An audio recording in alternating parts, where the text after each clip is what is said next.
For the people of Manaus, Brazil, Wallace Souza was a hero. From his television program, he encouraged pointing out the most ruthless drug traffickers and murderers. He listened attentively to the complaints of the poor inhabitants of the community who were hacked by organized crime and even put their bodies on the line for them.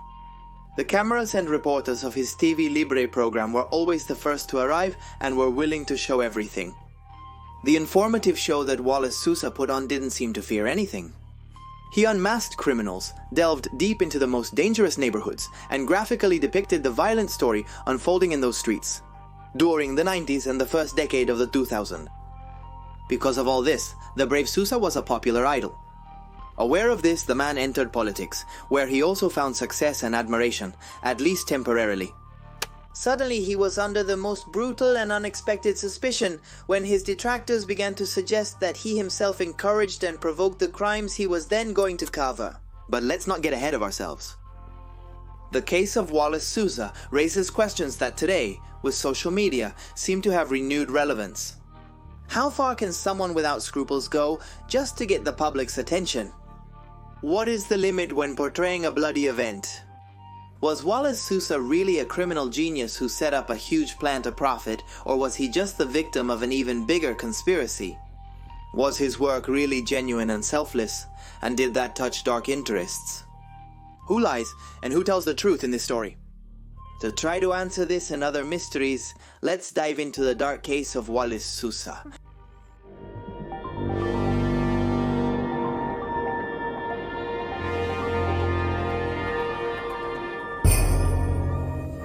Of the blood.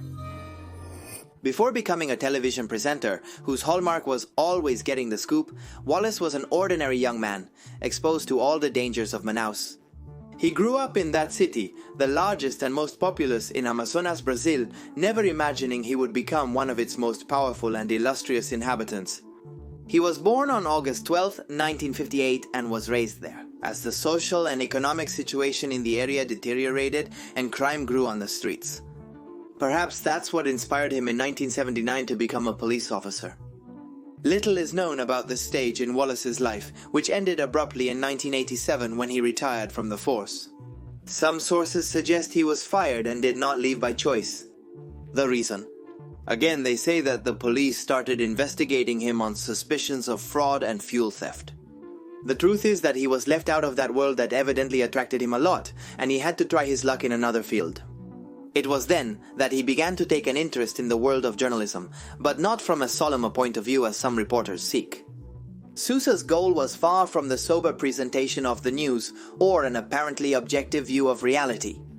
He wanted to get into the mud, to show violent and marginal stories, unafraid to get splashed with blood, right down to the most literal sense of the expression. In 1996, the first broadcast of Canal Libre, a peculiar news program focused almost exclusively on police matters, aired. In Manaus, there was an abundance of such news, and viewers were fascinated to learn in detail about the latest thefts, homicides, and raids happening in their neighborhoods. Wallace Souza quickly detected that there could be a real golden goose there, and began to squeeze all the possible juice out of an underworld of marginal stories. Over time, his program became more and more extreme. The sensationalist tone with which Sousa narrated the cases fascinated the public, who could spend hours listening to him in a kind of morbid trance. Dozens of people went to the channel to witness the live broadcasts, and slowly began to play a key role in the style of the program. The viewers cheered for Sousa, acclaimed his opinions, and also asked him to speak. Everyone wanted to join in, contribute, express their views, and praise their hero. Other people came to him with desperate pleas. Children who were completely lost in the world of drugs, families threatened with death by the neighborhood drug dealers, or young people who had been gunned down in the street. Over some kind of score settling? Every story on Canal Libre was increasingly murky. Sousa always pledged to investigate thoroughly, to go himself to the scene and to show without any kind of censorship what was happening on the streets. As the popularity and rating of Canal Libre grew, Sousa began to hire more cameramen, producers, and reporters who could cover the enormous amount of stories that came to them. The images they portrayed were of very high impact, and there was no journalistic code of ethics that prevented them from showing all kinds of aberrations on the small screen. Corpses, blood strewn about the streets, or people who had just been beheaded were just the tip of the iceberg of that deranged show. Sousa and his team would arrive at the locations with remarkable speed. Sometimes the police weren't even there yet. With the cameras, they would get into a wrecked car that had just been riddled with bullets and show the body of a person on the front seat. Just as they could venture into the pastures to find the corpse of a neighbor who told them they had found it minutes before. Simultaneously, daily innovation occurred in the program studio. To contrast with the bloody images from the outdoor mobiles, Sousa used the studio to showcase humor numbers that included dancers, puppet sketches, and even charitable initiatives to raise funds for the treatment of a child with a chronic disease. Suddenly, Wallace Sousa had practically become a trademark. It was synonymous with sensationalist journalism and the constant denunciation of a vulnerable society abandoned by the state. He epitomized the TV era where gore and shallow spectacles were the norm. But all of that would eventually reveal another facet, much more turbulent and disturbing, that no one seemed to want to take charge of until the victims began to be counted by the dozens. But who was Wallace Sousa really? And what was he capable of to remain the most powerful man in the media of Manaus? As expected, Sousa didn't take long to make his foray into politics. His immense popularity made it seem like the necessary next step. Not only did a lot of people watch him week after week, but they also loved him. They admired his apparent bravery and considered him a civil vigilante. Someone who risked his life to defend them and to whom they owed total admiration. The great presenter was first linked to the Liberal Party, of conservative tendency, and then to the Social Christian Party. In 2000 he was elected legislator in 2002, and later regional deputy, while continuing his journalistic work. While his political power grew rapidly, he remained the strong man of TV with his picturesque and bloody television show. His live broadcasts sometimes bordered on the bizarre, with bare-knuckle fights and constant testimonies from people who cried and exposed their miseries in front of the cameras. But nothing disturbed or tarnished Sousa's reputation until certain rumors began to circulate. In the journalistic environment and later on the streets of Manaus, it was known that one of Sousa's brothers had a particularly sordid story. Named Ulysses, this brother of Wallace had always had many problems with drug use. Some followers of Wallace thought that the subject had turned to denouncing criminals as a way of seeking justice for his brother. However, they underestimated the extent of that supposed desire for revenge. Gradually, different members of the Sousa family joined the program, from his other brothers to his own children. And something logical happened. Just as the Sousa clan began to gain a lot of fame, enemies also began to appear. Different. Wallace's relatives and even the presenter himself received death threats almost daily. The man traveled in an armored car, and other members of the show also had to protect themselves against the continuous siege of the criminals they used to expose live and direct. Criminals who often ended up in jail after a special was made about them. Wallace's passion for always pushing the limit had a particularly dramatic point when he offered himself as a mediator in a hostage situation, already being a functioning politician. And he ended up leaving in a car with the criminal to guarantee that he would not be gunned down. The television cameras closely followed the tense minutes in which Sousa moved inside the kidnapper's car, under the watchful eye of the police, who at any moment could receive the order to shoot at them. For a second, everyone tuning in held their breath, expecting the worst. But Sousa came out unscathed from that operation, and even shook hands with the criminal before calmly and smilingly getting out of the vehicle. Everything seemed to be under his control, and things always went well for him, until a criminal named Moa was arrested and began to talk. And that's how our story comes back to the beginning.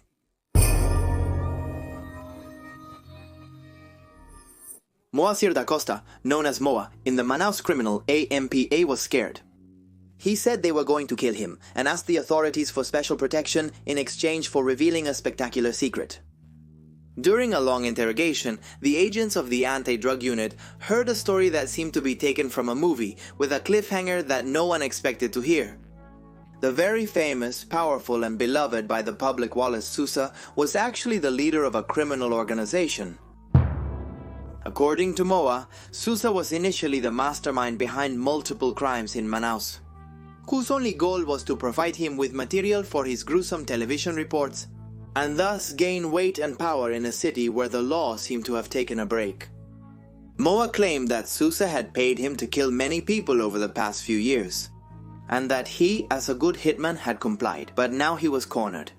The criminal claimed that this was the simple and raw explanation of why the cameras of Canal Libre arrived before anyone else at the scene of the crime. Sousa didn't even need to have contacts in the police or hack the radio signals of the security forces. He had gone a step further. He arrived first because he knew in advance where and when the crimes he himself ordered would be committed.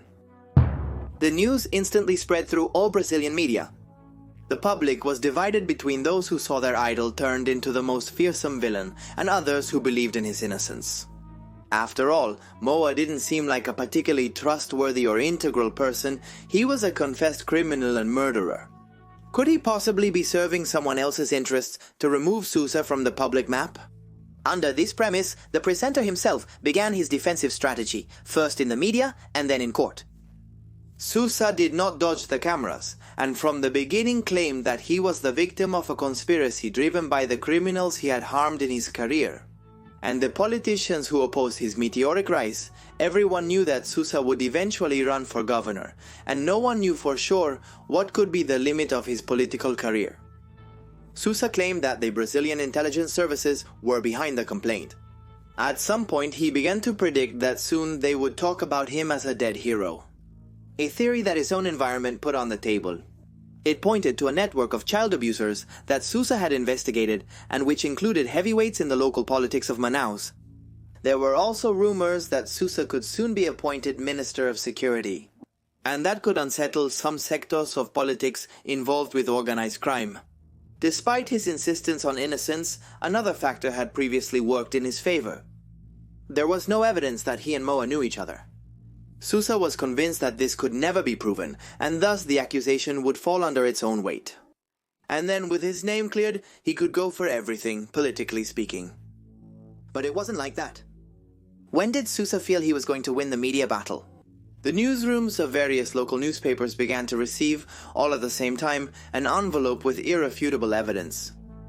A photo showed two smiling men in a pool. One was Wallace Sousa, the other was Moa. The fall of the... With Moa in the witness protection program, after having suffered an attack in jail, other criminals began to appear pointing at Sousa. Suddenly, his situation seemed to take an unexpected and violent turn. Wallace had gone from being a renowned journalist to a cold and calculating criminal. The trial seemed to be just around the corner, between Moa's testimony and the photos proving their friendship. The conviction seemed like an easy procedure to resolve, but then there was another twist. Moa spoke again, but to completely contradict herself.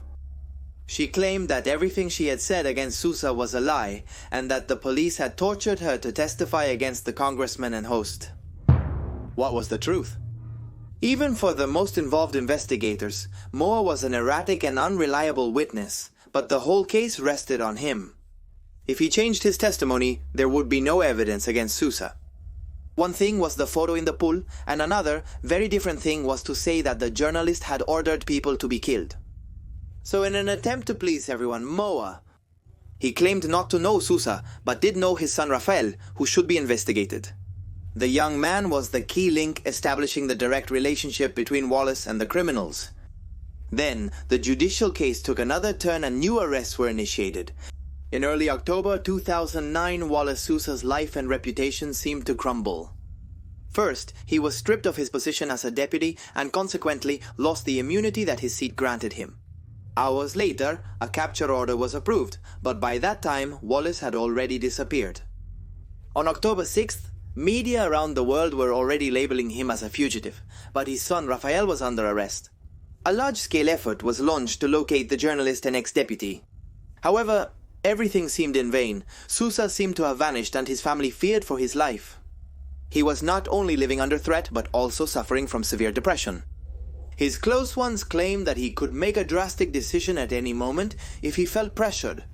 The truth was that with the borders closed and the places he frequented heavily watched, Sousa remained hidden in a friend's house. Through his lawyer, he let justice know that he would not surrender. until he was sure of one thing, that they wouldn't send him to a common jail. That was the greatest fear of all for the disgraced journalist. It's that in the prisons were those criminals whom he had denounced on his show. He was firmly convinced that if he set foot in a cell, they would kill him within hours. Thus, his lawyer negotiated with the judges, and they agreed to send him to a private dungeon, isolated from the rest of the inmates, as long as he surrendered. And he did so exactly 4 days after they ordered his arrest. The images showed him emaciated and scared. He entered the penal system still claiming his innocence. Everyone returned to the screens to see his face, but no longer saw him smiling with absolute control of his surroundings. They wanted to see what would happen in the anticipated trial. The waters were divided in the streets. Everyone had taken a stance on the matter. Some were demonstrating with signs asking for his release, others were calling for harsh sentences. Neither one thing nor the other would happen. The trial against Wallace Sousa, his son Rafael and Moa, which started in 2010, saw witnesses strengthen the prosecution's case. There was a specific murder that monopolized all the attention, that of a narco known as Cazula. His murder seemed to encompass all the defendants. It was suspected that Rafael Sousa, Wallace's son, had been the one to shoot him, and that Moa had accompanied him in a car that the television presenter had previously rented. Why had they targeted Cazula in particular? Because he was the dealer who supplied drugs to that brother of Wallace, who had been in a spiral of vices for years. So they claimed the journalists had planned to kill him to avenge his own brother. Before a room filled with 200 people and intense media coverage, what promised to be one of the most shocking trials in recent Brazilian history began.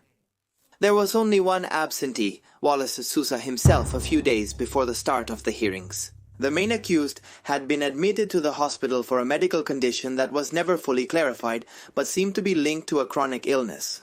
Sousa couldn't attend the trial sessions or closely follow the case's developments in the chamber, with dozens of witnesses who claimed categorically different things from each other. A producer from Canal Libre, Vanessa Lima, was also arrested under suspicion that the criminal gang led by Wallace extended its tentacles throughout the television team. But many of the witnesses who pointed to her and other reporters from the show ended up changing their stories.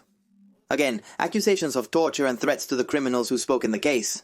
And it tarnished a process that seemed at least full of dead ends. From March to July 2021, Sousa was admitted to intensive care, until finally, on July 27th, it was announced that he had died of a heart attack. He recently had surgery for abdominal fluid accumulation, but did not survive, according to the medical report. For the Sousa family, the man had given up a long time ago. Ironically enough, Wallace Sousa didn't live to see the end of one of the most controversial media stories in Brazil, his own. Moa and Rafael Sousa were found guilty. Wallace's son received a 9-year prison sentence, and Moa added that sentence to the several he already had accumulated. We will never know what was going to legally happen to Wallace. His death left the end of his judicial ordeal in suspense. Despite public scorn, when the coffin with his remains landed in Manaus, a crowd went to receive it at the airport. A sort of spontaneous popular funeral was organized, where it became clear that a large sector of that part of the map still considered him a vigilante, or as he himself had anticipated, a dead hero. What really happened? Was Wallace a ruthless villain, or are there other nuances in this story? Did the man die, as the doctors claimed, or did something else happen in the days he spent in the hospital? What would have happened if this individual had risen in politics as much as he hoped? Is it true that high-power spheres that did not want to risk having a loudmouth occupying important benches could be linked to his death? Much is still speculated about this, and nothing rules out that in the future, some cases may be reopened. In the meantime, it is likely that most of these answers were taken to his premature grave by Sousa himself. A grave shrouded in the mist of corruption, cover-up, and the ever-present complicity that exists between criminals and those who claim to be here to protect us.